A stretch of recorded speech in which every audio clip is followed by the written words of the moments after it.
법원이 세계 최대 아동 성착취물 사이트인 웰컴 투 비디오 운영자 손정우를 미국으로 송환하지 않기로 결정했습니다.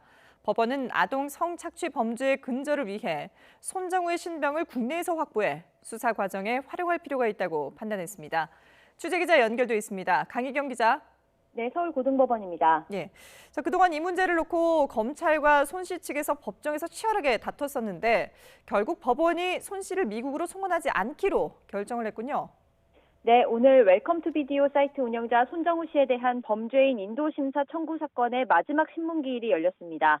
서울고등법원은 손 씨에 대해 범죄인 인도 거절 결정을 내렸습니다. 미국으로 송환하지 않기로 결정한 겁니다. 재판부는 미국에서 같은 범죄로 다시 처벌받지 않는다는 보증이 없다는 손 씨 측 주장 등 범죄인 인도법상 인도 거절 사유는 대부분 인정하지 않았습니다.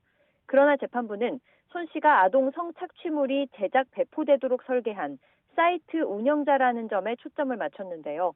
사이트를 이용한 대한민국 국민에 대해 철저한 수사와 악순환고리를 끊기 위해 운영자인 손정우의 신병을 우리나라에서 확보해 수사 과정에서 활용해야 한다고 판단했습니다.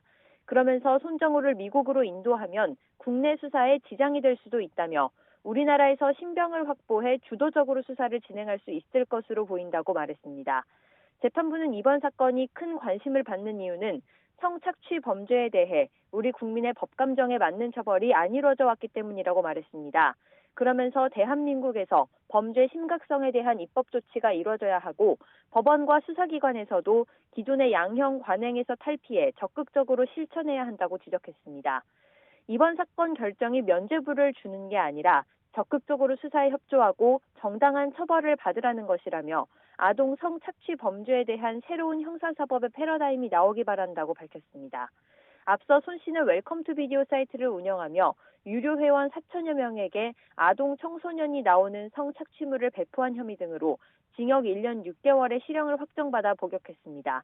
지난 4월 만기 출소 예정이었지만 정부가 미국의 범죄인 인도 요청을 받아들이면서 인도 구속영장이 발부돼 재수감됐습니다. 법원 결정이 나온 뒤 손 씨 아버지는 재판부에서 현명한 판단을 내려줘 감사하다며 죗값을 받을 기회가 있다면 받을 수 있도록 하겠다고 눈물을 흘렸습니다. 구치소에 수감 중이던 손 씨도 곧 석방될 것으로 보입니다. 지금까지 서울고등법원에서 YTN 강희경입니다.